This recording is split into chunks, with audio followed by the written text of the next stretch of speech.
گناہوں پہ ہوں شرمندہ، الہی درگزر کر دے۔ بسم اللہ الرحمن الرحیم۔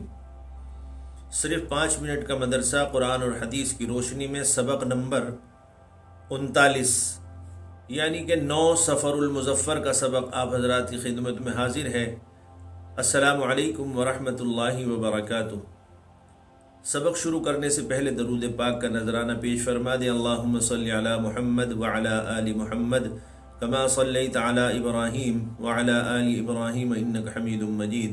اللہم بارک علی محمد وعلی آل محمد کما بارکت علی ابراہیم وعلی آل ابراہیم انک حمید مجید۔ نمبر 1 ہے اسلامی تاریخ۔ قوم بنی اسرائیل۔ بنی اسرائیل کا لفظ قرآن کریم میں تقریباً 40 مرتبہ آیا ہے۔ اسرائیل حضرت یعقوب علیہ السلام کا دوسرا نام ہے۔ ان کے 12 فرزندوں سے جو نسل چلی ہے انہیں بنی اسرائیل کہا جاتا ہے۔ ان کا مذہب یہودیت ہے۔ مذہبی اور قومی اعتبار سے تاریخ میں ان کی بڑی اہمیت ہے۔ تقریباً 2000 سال تک ان کے اندر انبیاء اور مرسلین پیدا ہوتے رہے اور دنیاوی ترقیاں بھی انہیں صدیوں تک حاصل رہیں۔ حضرت داؤد اور سلیمان علیہ السلام جیسے اللہ کے رسول اور عظیم سلطنت اور حکومت والے بادشاہ، اور حضرت یوسف علیہ السلام جیسے جلیل القدر نبی اور شاہ مصر اسی قوم میں پیدا ہوئے۔ دین اسلام کے ظاہر ہونے تک یہ لوگ اپنے وطن ملک شام سے نکل کر عراق، مصر، حجاز اور ان کے اطراف میں پھیل چکے تھے۔ خاص طور پر مدینہ منورہ کے ارد گرد ان کی آبادیاں تھیں۔ یہ لوگ بڑے مالدار اور تجارت میں ماہر سمجھے جاتے تھے۔ اللہ رب العزت نے قرآن کریم میں بار بار ان پر اپنے خصوصی انعامات کا تذکرہ فرمایا ہے۔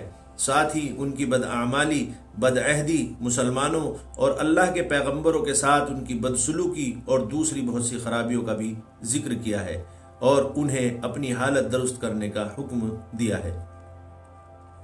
نمبر 2 اللہ کی قدرت۔ زمین کے خزانے۔ اللہ تعالیٰ نے زمین کے اندر بے شمار خزانے پیدا فرمائے جن سے ہماری بہت سی ضرورتیں پوری ہوتی ہیں۔ کہیں زمین سے مختلف قسم کے رنگ برنگی قیمتی پتھر نکلتے ہیں جن کو ہم اپنے گھروں میں استعمال کرتے ہیں۔ کہیں کوئلہ نکلتا ہے جو جلانے کے کام آتا ہے، اور کسی جگہ سے پیٹرول نکلتا ہے جس سے بڑی بڑی مشینیں، ہوائی جہاز، ریل گاڑی اور دوسری سواریاں چلائی جاتی ہیں۔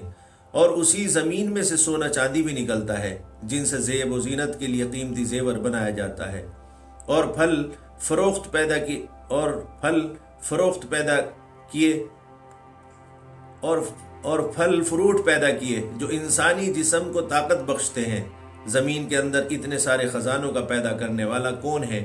یقیناً یہ اللہ ہی کی ذات ہے۔ نمبر 3 ایک فرض کے بارے میں۔ جماعت سے نماز نہ پڑھنے پر وعید۔ حضرت عبداللہ بن عباس رضی اللہ عنہ سے کسی نے پوچھا کہ ایک شخص دن بھر روزے رکھتا ہے اور رات بھر نفلیں پڑھتا ہے مگر جمعہ اور جماعت میں شریک نہیں ہوتا، اس کے متعلق کیا حکم ہے؟ انہوں نے فرمایا کہ وہ شخص جہنمی ہے۔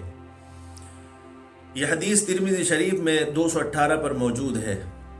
نمبر ہے 4 ایک سنت کے بارے میں۔ پانی پینے کا سنت طریقہ۔ حضرت ابو ہریرہ رضی اللہ عنہ بیان کرتے ہیں کہ رسول اللہ صلی اللہ علیہ وسلم 3 سانس میں پانی پیتے۔ جب برتن منہ سے لگاتے تو بسم اللہ پڑھتے، اور جب دور کرتے تو الحمدللہ کہتے۔ اس طرح 3 مرتبہ کرتے۔ نمبر 5 ایک اہم عمل کی فضیلت، استغفار کرنا۔ رسول اللہ صلی اللہ علیہ وسلم نے فرمایا دلوں میں گناہوں کی وجہ سے ایک قسم کا زنگ لگ جاتا ہے جیسے تانبے کو لگ جاتا ہے، اور اس کی صفائی استغفار ہے۔ نمبر 6 ایک گناہ کے بارے میں۔ شہید کو بھی قرض ادا کرنا ہوگا۔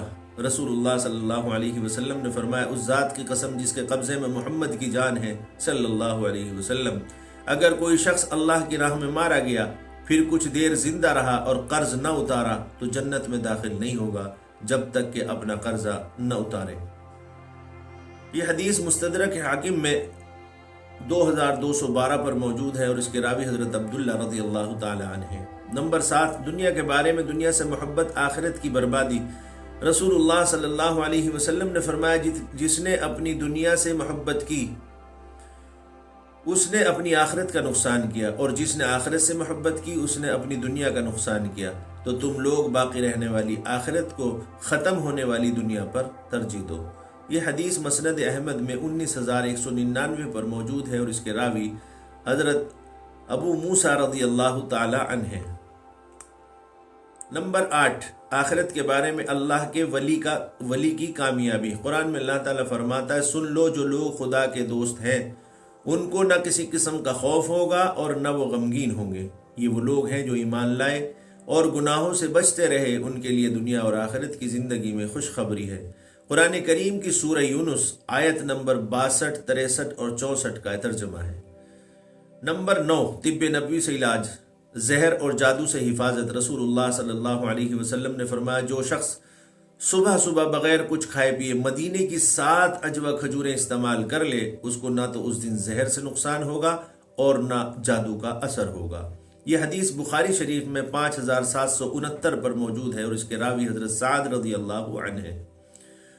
نمبر 10، قرآن کی نصیحت۔ قرآن میں اللہ تعالیٰ فرماتا ہے، تم سب اللہ کی عبادت کرو، اس کے ساتھ کسی کو شریک نہ کرو۔ ماں باپ، رشتہ داروں، یتیموں، مسکینوں، قریبی پڑوسیوں اور دور کے پڑوسیوں، پاس بیٹھنے والوں، مسافروں اور جو لوگ تمہارے ماتحت ہوں، سب کے ساتھ حسن سلوک کا معاملہ کرو۔